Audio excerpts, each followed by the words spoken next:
नमस्कार दोस्तों, स्वागत है आपका ओनली पीसीएस पर।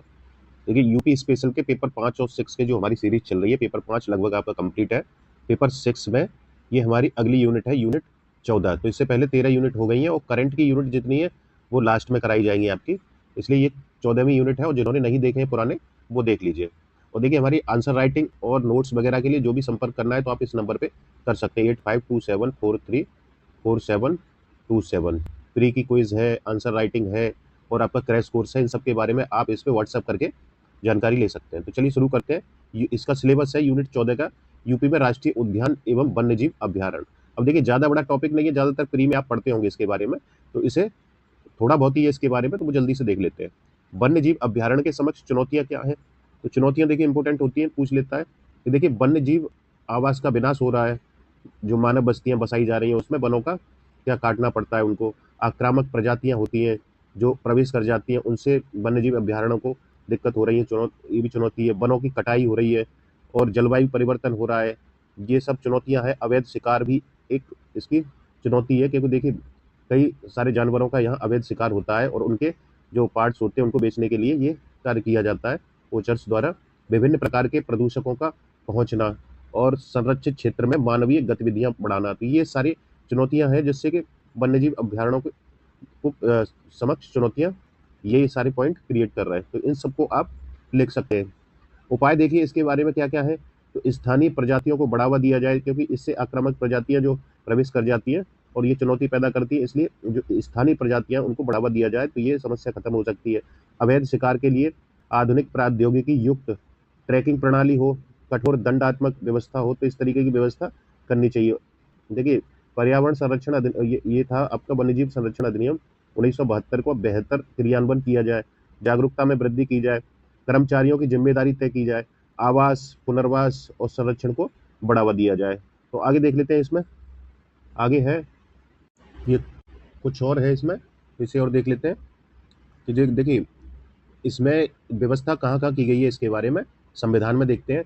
तो देखिए डीपीएसपी में देखेंगे आप, आर्टिकल 48 का में दिया गया है पर्यावरण संरक्षण तथा संवर्धन और वन एवं वन्य जीवियों की रक्षा करना। तो ये संवैधानिक प्रावधान है। आर्टिकल 51 का के छा में दिया है प्राकृतिक पर्यावरण की रक्षा, उसका संवर्धन तथा प्राणी मात्र के प्रति दया भाव रखना। तो ये आप कहीं भी मेंशन कर सकते हैं, ठीक है।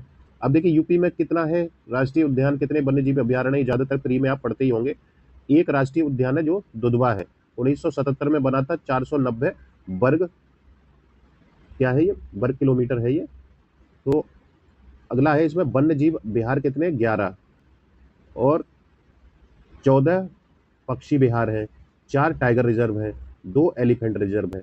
तो ये आप फैक्चुअल डेटा है, तो आप अपने आंसर में इसको सपोर्टिव तौर पे यूज कर सकते हैं। आगे देखते हैं इसमें राष्ट्रीय उद्यान का महत्व क्या होता है।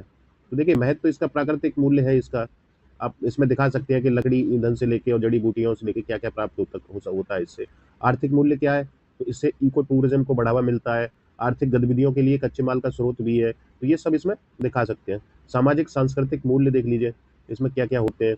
स्वास्थ्य के प्रति भी बता सकते हैं कि ये क्या होते हैं, राष्ट्रीय उद्यान स्वास्थ्य पे कैसे प्रभाव डालते हैं। तो ये आपको शॉर्ट में बता दिया गया, बाकी आपको इलेबोरेट ये खुद से करना है, क्योंकि आप बता सकते हैं ज़्यादातर इन पॉइंटों के बारे में, ठीक है। डिटेल इसका 2-2 3-3 पॉइंट इसमें लिखने रहेंगे आपको, उसी से आंसर आपका हो जाएगा।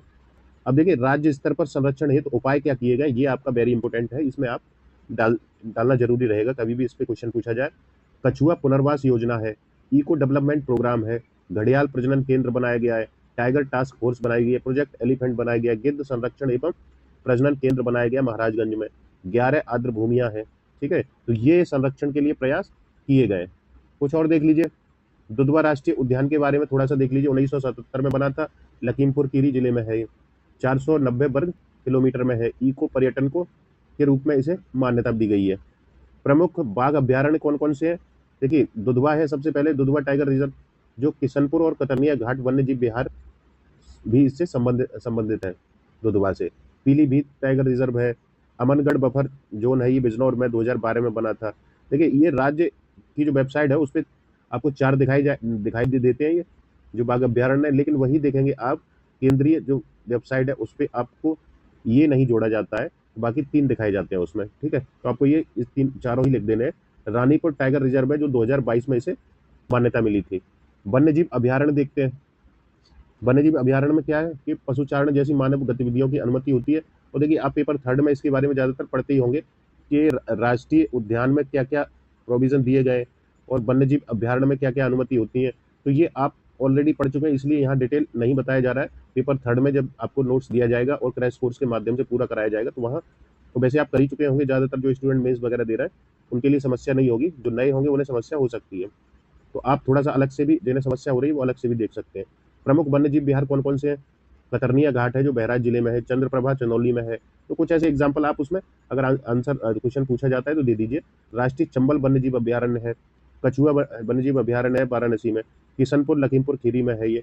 तो ये इस तरीके से आपके कुछ एग्जाम्पल है। तो बाकी इसमें इतना ही था जितना है आपका, क्योंकि यूनिट 14 आपकी छोटी है, उसमें आपको ज़्यादातर जो राष्ट्रीय लेवल की और समस्या है वही यहाँ पे आपको देखने को मिलेंगी। इसलिए आप जो राष्ट्रीय लेवल पढ़े उस उन्हीं पॉइंटों को कुछ को यहाँ पे एलेबोरेट करना है। बाकी देखिए यूपी से संबंधित क्या क्या चीज़ें वो यहाँ पे दे दी गई हैं। तो इस वीडियो में इतना ही है। बाकी चीज़ें अच्छी लगे तो लाइक शेयर करिए, और जो लोग नए हैं, जो लोग चैनल से नहीं जुड़े हैं, वो चैनल को सब्सक्राइब कर लीजिए। नीचे रेड बटन दिया गया है, उसको प्रेस करके आप जुड़ सकते हैं चैनल से, और परमानेंट आप इस पर जो भी अपडेट होगा वो प्राप्त करते रहेंगे। ठीक है, इसमें इतना ही है। Thank you.